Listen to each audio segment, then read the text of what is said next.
In the past few months, I've reviewed quite a lot of phones on the channel, but there is one particular phone which I've used more than the others. For about 2.5 months, I've been using this phone, the Realme X7 Max, and in this video, I'll be giving you all the good and bad about this phone and whether you should buy one or not. Hello everyone, I'm Ania from Mr. Phone, and before we begin, like this video, subscribe to the channel if you haven't already, and turn on the bell so that you don't miss any of our latest videos.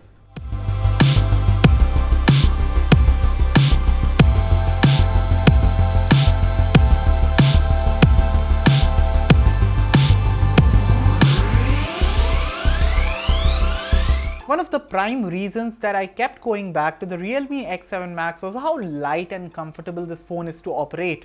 Of course, the back panel is made out of plastic, but it is good quality plastic with this matte finish, and you also get this glossy strip, which I personally don't mind. Coming to the front, this is a 6.4-inch Super AMOLED panel. It has full HD resolution, up to 1000 nits brightness, a 120Hz refresh rate, and a 360Hz touch sampling rate.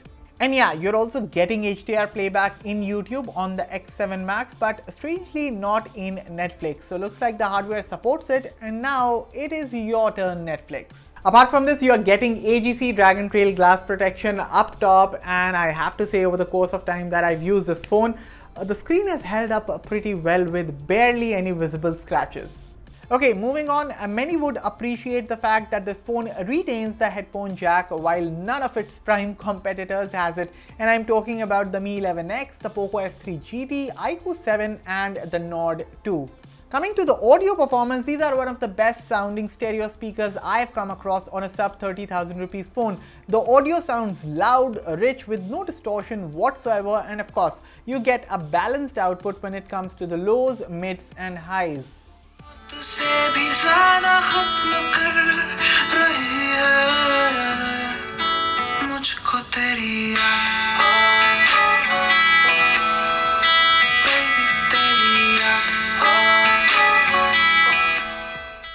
In terms of wireless audio performance, the Realme X7 Max supports some major audio codecs including SBC, AAC, aptX, aptX HD and LDAC. Coming to the performance, well, this is the most affordable Dimensity 1200 powered smartphone that has 8GB RAM and 128GB storage. Its price is 26,999 rupees. I know the Poco F3 GT is technically more affordable at 26,499, costing 500 rupees less, but then you just get the 6GB RAM versus 8GB RAM on the X7 Max. Otherwise, the X7 Max also gets the virtual RAM option and RAM management, or as a matter of fact, the performance on a whole has been great. I have the 12GB RAM variant, and this hardware coupled with Realme UI 2.0 and the 120Hz high refresh rate panel has been a pleasant experience to use. Animations and transitions have been buttery smooth, opening and closing apps have been fast, RAM management, as I already said a few moments earlier, has been great, and I'm telling you all this after having updated the software about 3 times by now. For those interested in benchmark scores, during my test, the X7 Max was able to achieve a solid 694,000 in AnTuTu, a single core score of 977 and a multi-core score of 3,344 on Geekbench, and 1,925 megabits per second and 1,301 megabits per second read and write speeds respectively in AndroBench.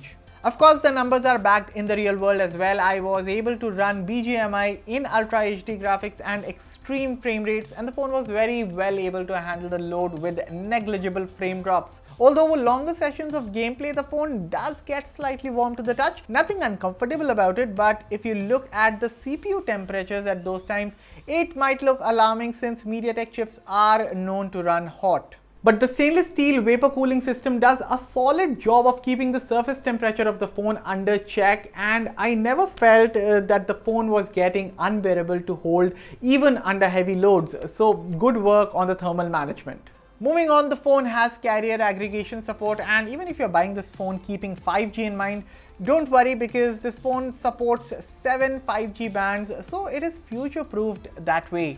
In terms of calling, the earpiece sounded perfectly fine during calls. The proximity sensor also had no frills even during long calls, and you also get a native call recorder. Okay, in terms of endurance, if you're a medium to heavy user, you will be able to squeeze a full day out of this phone's 4500 mAh battery, no issues at all. And since the standby times are good, if you're a light to medium user, for example, at times when I had light usage on the X7 Max, on a single charge, the phone regularly lasted me almost about 2 days with 5 to 6 hours of screen on time. And anyway, the charging times are fast here. You get a 65-watt charger in the box, although the charging speeds are capped at 50 watts. But still, 0 to 60% takes about 30 minutes, which is not bad, and a full charge takes about an hour. The Realme X7 Max features triple rear cameras. There's a 64 megapixel Sony IMX682 main lens, an 8 megapixel ultra wide angle lens, and a 2 megapixel macro lens. For selfies, there's a 16 megapixel front facing camera. In terms of output, I will tell you very straight that if you like social media ready pictures, that is if you like saturated tones, vibrant images and all that jazz, you like the cameras of the Realme X7 Max. Now I know many people like natural tones in their pictures, which is fine. Even I do so like that, although not all the times.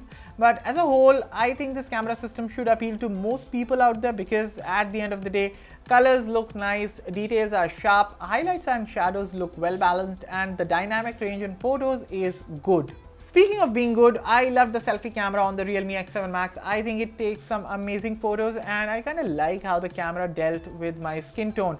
However, in dim lighting, I would suggest you keep your expectations low.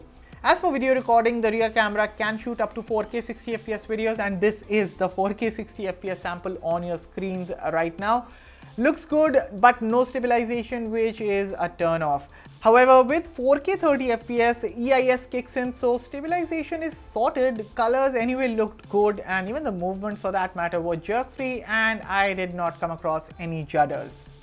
MediaTek's flagship Dimensity 1200 chipset might not be a true match to the Snapdragon's 888 flagship chipset when it comes to benchmark scores, but the Realme X7 Max is a prime example that it is not just the numbers that matter, but also the real-world performance. And be it anything, watching videos, checking your social media, using the camera, or high-intensive gaming.